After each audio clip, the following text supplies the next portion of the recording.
আমি এইভাবে মনে করি না যে তাদের কোনো বিশেষ ট্রেনিং এর প্রয়োজন আছে। অল্প অর্ধেক জানকারি থাকলে এটা করা যায়।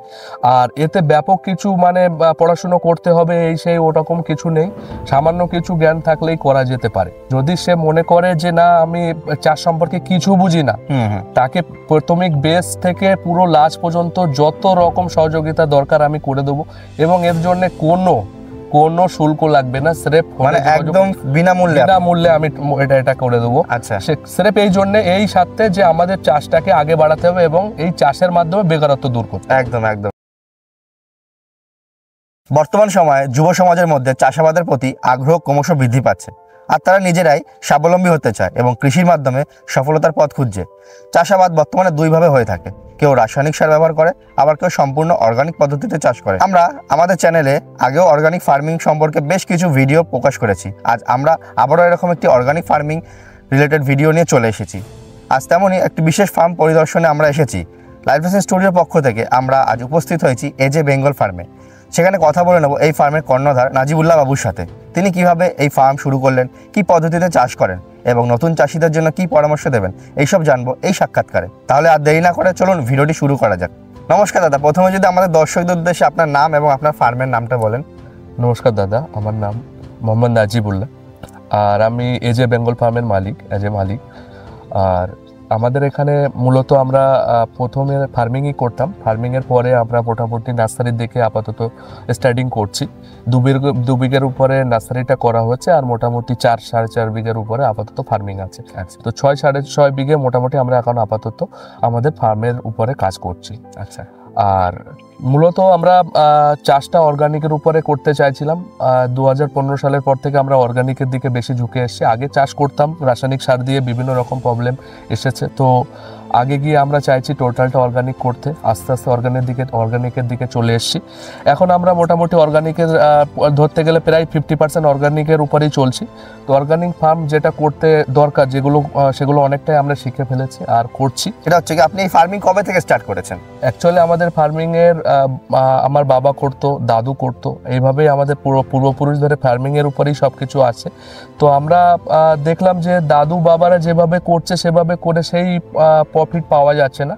তো তারপরে পড়াশুনো করতে করতে আমরা 2015 সাল থেকে আমরা দেখলাম যে না, এইভাবে করলে হবে না। আমরা নিজেরাও ফার্মিংয়ের উপরে আসলাম, এসে আমরা মোটামুটি এটা অর্গানিকের দিকে নিয়ে যাচ্ছি। আর তার মানে আপনার কর্মগত জীবনে ফার্মিং থেকে শুরু হতো? ফার্মিং থেকে শুরু। আচ্ছা আচ্ছা, বেশ। আর আপনার মাথায় কি করে আসলো যে ফার্মিং আপনাকে করতে হবে, যে অন্য কোনো কাজ না করে ফার্মিং করব? অ্যাকচুয়ালি সবাই চাষ ছেড়ে অন্য দিকে ভাগছে। হ্যাঁ। তো আমরা চাইছি না, এই বেকারত্বের সময়ে চাষটাকে যদি, সেই পুরনো জিনিসটাকে যদি আরো আপডেট করা যায়, তাহলে এখানে অনেক কর্মসংস্থান হবে। আর মানে চাষটা না করলেও কিভাবে আমরা খাদ্য পূরণটা করবো? অ্যাকচুয়ালি নতুন যে জেনারেশন আসছে সবাই চাষ ছেড়ে ভাগতে চাইছে। তো আমরা সেই চাষটাকে আরো উন্নত করে, আরো সুন্দর করে, যাতে চাষ থেকে কাউকে ভাগতে না হয়, সুন্দর করে করা যায়, তার জন্য ভাবনা চিন্তা করছি। এবং নতুন অনেক কিছু আমরা মোটামুটি তৈরি করে ফেলেছি, এবং আগামী দিনে আরো আপডেট করব। আমরা এই আশাই করছি যে টোটাল আমাদের চাষ প্রবণ যত এলাকা আছে, সব এলাকার ছেলেপিলে যাতে আমরা এই চাষে লাগাতে পারি, বেকারত্ব দূর করতে পারি, তার জন্য আমরা মোটামুটি আগে থেকে প্রস্তুতি নিচ্ছি। আচ্ছা আচ্ছা আচ্ছা, নাজিবুল্লাহ বাবু, আপনি যে ফার্মিংটা স্টার্ট করেছেন, এর জন্য কি আপনি আগে কোনো ট্রেনিং নিয়েছিলেন? অ্যাকচুয়ালি ট্রেনিং এই অর্থে আমার কিছু নেওয়া নেই, কিন্তু আমি দেখে এসেছি ছোটবেলা থেকে, জন্মলগ্ন থেকেই দাদু করতো, তারপরে বাবা করতো, তারপরে তার সঙ্গে আস্তে আস্তে আমি মোটামুটি শিখেছি। তারপরে এখানে সেখানে বিভিন্ন রকম ভাবে বই এটা সেটা পড়ে, কারণ আগে রাসায়নিক সারের উপরে বেশিরভাগ বেস করে চলা হতো। তো আমরা অর্গানিক কিভাবে করব সেই হিসাবে একটু অর্ধেক বই থেকে দেখেছি, আর ওই ইউটিউব চ্যানেল দেখি মোটামুটি আমরা চেষ্টা করছি যে আরো কিভাবে অর্গানিক এটা বানানো যায়। বাকি তেমন কোনো ট্রেনিং আমাদের নেওয়া নেই। আচ্ছা, আজকালকার দিনে যদি নতুন কেউ চাষে আসতে চায়, তো তাদের কি ট্রেনিং এর প্রয়োজন আছে? আপনি কি মনে করেন? আমি এইভাবে মনে করি না যে তাদের কোনো বিশেষ ট্রেনিং এর প্রয়োজন আছে। অল্প অর্ধেক জানকারি থাকলে এটা করা যায়। আর এতে ব্যাপক কিছু মানে পড়াশুনো করতে হবে এই সেই ওরকম কিছু নেই। সামান্য কিছু জ্ঞান থাকলেই করা যেতে পারে। আচ্ছা, আমাদের ভিডিও দেখে কোনো দর্শক বন্ধু যদি চাষ শুরু করতে চায় এবং তার যদি চাষ সম্পর্কে কোনো জ্ঞান না থাকে, তো সে যদি ভালোভাবে একটা ট্রেনিং নিতে চায়, তো আপনাদের এখানে আসলে কি আপনি ট্রেনিংটা দিতে পারবেন তাকে? একদম। যদি সে মনে করে যে না আমি চাষ সম্পর্কে কিছু বুঝি না, তাকে প্রাথমিক বেস থেকে পুরো লাস্ট পর্যন্ত যত রকম সহযোগিতা দরকার আমি করে দেবো, এবং এর জন্য কোনো শুল্ক লাগবে না, স্রেফ মানে একদম বিনামূল্যে বিনামূল্যে আমি এটা করে দেবো। আচ্ছা, স্রেফ এই জন্য, এই সাথে যে আমাদের চাষটাকে আগে বাড়াতে হবে এবং এই চাষের মাধ্যমে বেকারত্ব দূর করতে হবে। একদম একদম, এটা আপনি ঠিক কথা বলেছেন। আচ্ছা, তাহলে কেউ যদি ট্রেনিং করতে যায় আপনার কাছ থেকে, কিভাবে আপনার সাথে যোগাযোগ করবে আর কি পদ্ধতি আছে? অ্যাকচুয়ালি যদি সে আমাকে টোটালি না চেনে, তো যে কোনো গুগলে গিয়ে হোক আর ফেসবুকে গিয়ে হোক, যেখানে গিয়ে হোক এজে বেঙ্গল ফার্ম সার্চ করবে। সার্চ করার পরে আমার নাম্বার আসবে, আমার ওয়েবসাইট আছে organicplantnursery.in নামে আমার একটা ওয়েবসাইটও আছে। আচ্ছা, আর আমার নাম্বার আছে 83 68 64 28 23, এটা আমার নাম্বার। এই নাম্বারেও কন্ট্যাক্ট করতে পারে, ওয়েবসাইটের মাধ্যমে ভিজিট করতে পারে, ফেসবুকের পেজের মাধ্যমে ভিজিট করতে পারে। আবার যদি এগুলো টোটালি না করতে পারে, স্রেফ গুগলে গিয়ে এজে বেঙ্গল ফার্ম সার্চ করবে, যে লোকেশন আসবে, যে কন্ট্যাক্ট আসবে, সেখান থেকে চলে আসলে আমার ফার্মে চলে আসবে। একটু যদি বলে দেন কিভাবে আসবে, বাই ট্রেন বা বাই বাস? যদি বাই ট্রেন আসতে চায়, প্রথমে আমাদের শিয়ালদা থেকে ট্রেন ধরে সন্ধ্যালিয়া নামতে হবে, না হলে গুমা স্টেশনে নামতে হবে। সন্ধ্যালিয়া যদি নামে তো ওখান থেকে বেলেঘাটা থেকে সোহাই থেকে আমার নার্সারিতে চলে আসবে, সোহাই খাপুরে আমার নার্সারি। আর যদি গুমা থেকে আসে, তাহলে গুমা থেকে প্রথমে ওখান থেকে অটো ধরে ইচাপুর থেকে সোহাই থেকে সোহাই খাপুরে চলে আসবে। আচ্ছা আচ্ছা আচ্ছা, তো নাজিবুল্লাহ বাবু, আপনার এই ফার্মের বিশেষত্ব কি? বিশেষত্ব বলতে আমরা এই ফার্মটা অ্যাকচুয়ালি মেন বিশেষত্বটা আমরা অর্গানিকটাকে আগে নিয়ে যেতে চাইছি, আর তার সাথে সাথে আমাদের নিজেদের কামাইটা প্লাস আরও যেসব আশেপাশে আমরা বেকারত্ব খুঁজে পাচ্ছি, সেই বেকারত্ব ছেলেপিলেকে এর মধ্যে কাজে লাগিয়ে তাদের ভবিষ্যৎকে উজ্জ্বল করা, আমাদের নিজেদের ভবিষ্যৎকে উজ্জ্বল করা। আপনি কি তাহলে বলতে চাইছেন এই ফার্মের মাধ্যমে কেউ তার বেকারত্ব দূর করতে পারে? একদম, বা কেউ তার কর্মসংস্থান করতে পারে এই ফার্ম। আগামী দিনে আমি যেটা ভাবছি, আগামী দিনে যদি আমি যে প্রোগ্রামে চলছি সেই প্রোগ্রামটা সম্পূর্ণ ঠিকঠাক থাকে, তাহলে আশেপাশে যত বেকারত্ব আছে আমি এই ফার্মের মাধ্যমে তাদের নিজেদের জমির উপরেই এই ফার্মটাকে আরো ডেভেলপ করে সবাইকে কর্মসংস্থান করার একটা পরিকল্পনা আমরা করছি। আচ্ছা, আর আপনার ফার্মিং এ, আপনার যে ফার্ম আছে সেই ফার্মিং এ কি কি চাষাবাদ করছেন এখন? অ্যাকচুয়ালি ফার্মিং এর মধ্যে আমরা আপাতত পটলটা এখনই দেখাতে পারবো। পটলটা সুন্দরভাবে আমাদের কাছে আছে, এছাড়াও পেঁপে আছে, সিম আছে, কাঁকরোল আছে, লাউ আছে, ঝিঙে আছে, আরো অনেক কিছু আছে। আপাতত এই প্রোগ্রামগুলো নিয়ে আমরা চলছি। পেঁয়াজ আছে, আলু আছে, আচ্ছা আচ্ছা, ঝাল আছে। আচ্ছা, তো নাজিবুল্লাহ বাবু, আমাদের দর্শকদের উদ্দেশ্যে আপনি কিভাবে পটল চাষ করতেন সেটা যদি একটু দেখাতেন। অ্যাকচুয়ালি পটল চাষের পদ্ধতি হচ্ছে, আমরা প্রথমে এটা কেরিতে চারা তৈরি করে নিই। কেরিতে চারা তৈরি করে নেওয়ার পরে 3.5 হাত বাই 3.5 হাত আমরা রো বানাই। এখানে যে রোটা আছে 3.5 হাতের আছে। আচ্ছা, 3.5 হাত বাই 3.5 হাত রো বানিয়ে নিয়ে তার উপরে 2 হাত বাই 2 হাত একটা করে চারা আমরা রোপণ করি। 2 হাত পরে একটা করে চারা রোপণ করা হয়। চারা রোপণ করার মোটামুটি 2 থেকে 2.5 মাসের পরে আমাদের এই পজিশনে চলে আসে। এই পজিশনে চলে আসার পরে এখানে প্রত্যেক দিন সকালবেলা আমাদের এই যে পটলের ফুলটা ফোটে, আর এতে আমাদের মেল ফিমেল দুটো আলাদা করে লাগানো থাকে।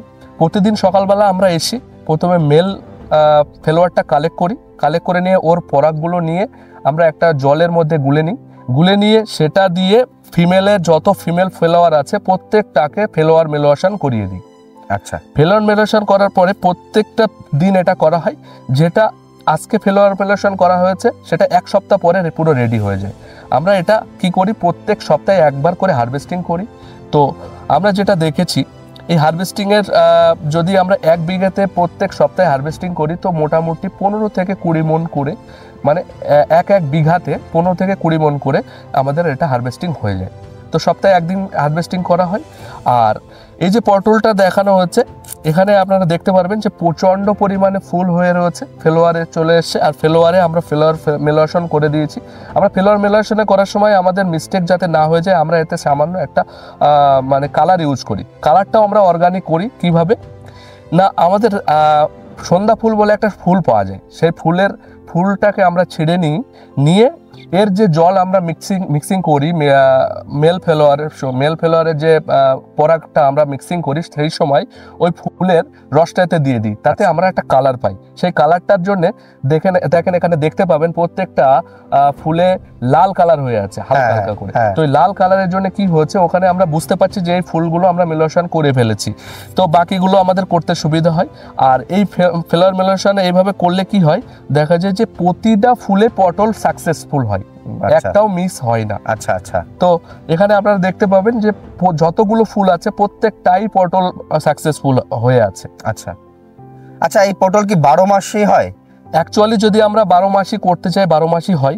আচ্ছা 12 মাসই করতে গেলে আমাদের পটলের আপাতত আমরা এই মাঠে 3টে ভ্যারাইটি চাষ করছি। আচ্ছা একটা হচ্ছে আমাদের গ্রাম্য ভাষায় যেটা আমরা বলে থাকি, একটা হচ্ছে ঢেবা, আচ্ছা একটা ক্রস, একটা হচ্ছে সাদা পটল। আচ্ছা তো ক্রস পটলটা আমরা সিজনারি ব্যবহার করি কারণ এটা শীতেও হয়, আচ্ছা শীতেও হয়, শীত যত ঠান্ডা পড়লে ওতে কোনো প্রবলেম আসে না। তো কোরাস পটলটা কি হয়, তাহলে আমরা বিজনেসটা করতে মানে পটলের যে মার্কেটটা ধরতে সুবিধা হয়, কারণ পটল এই সময়টায় শীতের সময়টায় প্রচণ্ড দাম থাকে।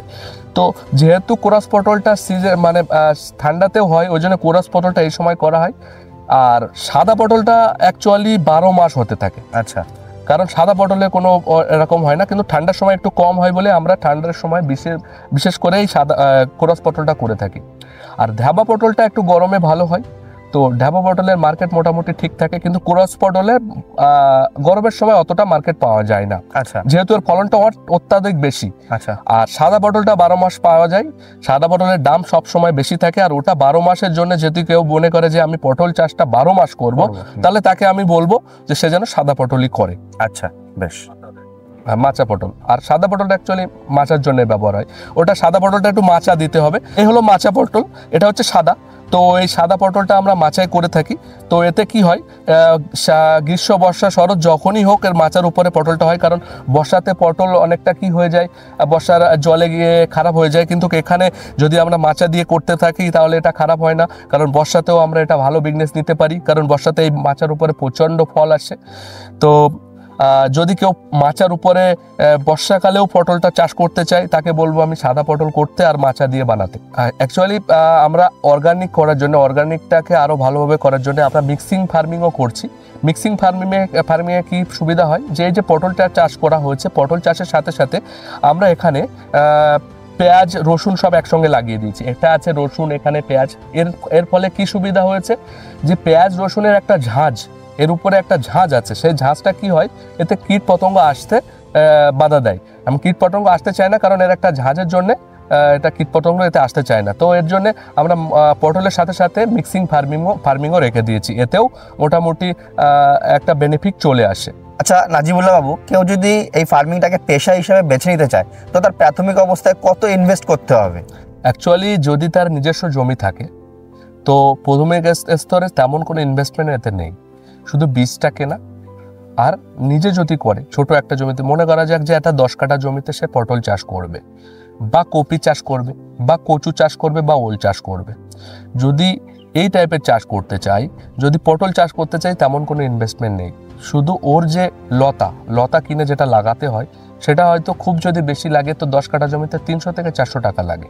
আচ্ছা, তারপরে 2 থেকে 3টে লেবার লাগে। আর নিজে যদি সে টুকটাক করে প্রত্যেক দিন লেগে থাকে, তো মোটামুটি 3 মাস থেকে 4 মাসে সে ওর থেকে প্রফিট কামানো শুরু করে দেবে। তেমন কোনো ইনভেস্টমেন্ট এতে নেই। আচ্ছা, আর কেউ যদি চায় তার উপার্জনের মতন একটু মাস গেলে একটু আর্ন করতে, তো তার জন্য তার যদি পটল চাষ করে, তাহলে প্রাথমিক তাকে কতটা জমির প্রয়োজন হবে? যদি সে মনে করে টোটালটাই আমি কৃষি জমির উপরে থাকবো, কৃষি কাজের উপরে থাকবো, আর সে শুধু পটল চাষ করবে, তো কমসে কম তার পটল জমির প্রয়োজন কমসে কম 1 বিঘে। 1 বিঘেতে সে যদি পটল চাষ করে থাকে, সে নিজে মোটামুটি 8 ঘন্টা থেকে 12 ঘন্টা ডিউটি করবে নিজে।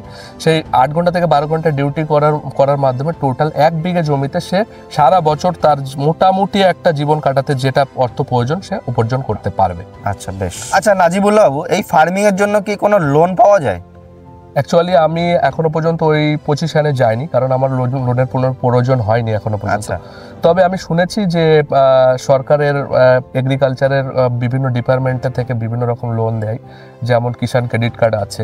আর এখন তো আমাদের সরকার কৃষিকাজের উপরে প্রচণ্ড আগ্রহী, এবং বিভিন্ন রকমভাবে সাবসিডির মাধ্যমে, কিছুদিন আগে আমি শুনছিলাম দুয়ারে সরকার হয়েছে, সেখানে সাবসিডির মাধ্যমে বিভিন্ন রকম জিনিস দিয়েছে, যেমন ট্র্যাক্টর দিয়েছে, পাইপ দিয়েছে, স্প্রে মেশিন দিয়েছে। তো সেই হিসাবে দেখতে গেলে তো ঋণ পাওয়া যায়। আমি শুনেছি কিষাণ ক্রেডিট কার্ড করলে সামান্যটুকু জমি থাকলেও সে একটা মোটামুটি লোন পাবে।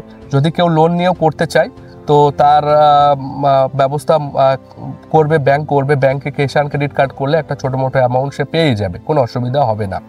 আচ্ছা আচ্ছা আচ্ছা, আজকের দিনে যারা ভাবছে এই ফার্মিং শুরু করবে, তাদের উদ্দেশ্যে আপনার কি বলার আছে? যারা প্রথম স্টেজে এই ফার্মিংটা শুরু করবে তাদেরকে বলবো যে একেবারে বহুত বড় কিছু না করতে, প্রথমে ছোট থেকে শুরু করতে, কারণ এর মধ্যে ছোট ছোট জিনিস কিছু শেখার আছে। তো প্রথমে ছোট থেকে শুরু করলে সে নিজেও বুঝতে পারবে যে আস্তে আস্তে আমাকে কিভাবে এগোতে হবে।